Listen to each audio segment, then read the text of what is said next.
आणि गुन्ह्यांची राजधानी म्हणून नागपूरची नवी ओळख आहे। राज्य गुन्हे अन्वेषण विभागाच्या आकडेवारून ही गोष्ट समोर येते।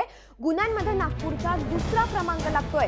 नागपुरातल्या गुन्ह्यांची सरासरी 17.16% एवढी आहे आणि अमरावतीचा क्राइम रेट नागपूरपेक्षाही जास्त असल्याची माहिती मिळते।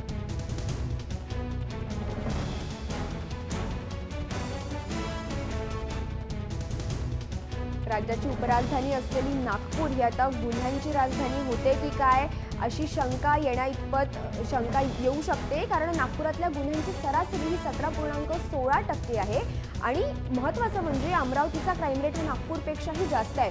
आपण पाहिलं होतं की विधिमंडळामध्ये अधिवेशनामध्येही नागपूरमध्ये घडत असलेल्या गुन्ह्यांचा मुद्दा गाजला होता। धनंजय मुंडे आणि मुख्यमंत्र्यांमध्ये यावरून बातचीतही झाली होती। मुख्यमंत्र्यांनी यावर उत्तरही दिलं होतं आणि नागपूरला बदनाम करू नका असं आवाहन मुख्यमंत्र्यांनी केलं होतं। पण हा एक महत्त्वाची आकडेवारी आता समोर आलेली आहे। गुन्ह्यांची सरासरी नागपूरमधली 17.16% आहे। त्याच्यामुळे नागपूरला आता गुन्ह्यांची राजधानी म्हणावं की काय अशी शंका आणि अशी म्हणण्याची शक्यता निर्माण झाली आहे। राज्य गुन्हे अन्वेषण विभागाची ही आकडेवारी आहे। आपण अधिक माहिती घेऊया आपले प्रतिनिधी उदय तिमांडे यांच्याकडून।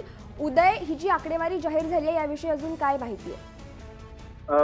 ही जी आकडेवारी जाहीर झालेली आहे गुन्हे अन्वेषण विभागाने 2015 ची ही आकडेवारी जाहीर केलेली आहे। याच्यामध्ये स्पष्टपणे दिसत आहे, म्हणजे आतापर्यंत हिवाळी अधिवेशन असो किंवा अधिवेशन संपल्यानंतर 36-42 तासाच्या आत किंवा 72 तासाच्या आत जे मर्डर झालेले होते नागपुरामध्ये, त्यामुळे उपराजधानी तर हल्लीच होती। मात्र विरोधक सुद्धा आरोप करत होते की क्राईम कॅपिटल म्हणून नागपूर उदयास येतात।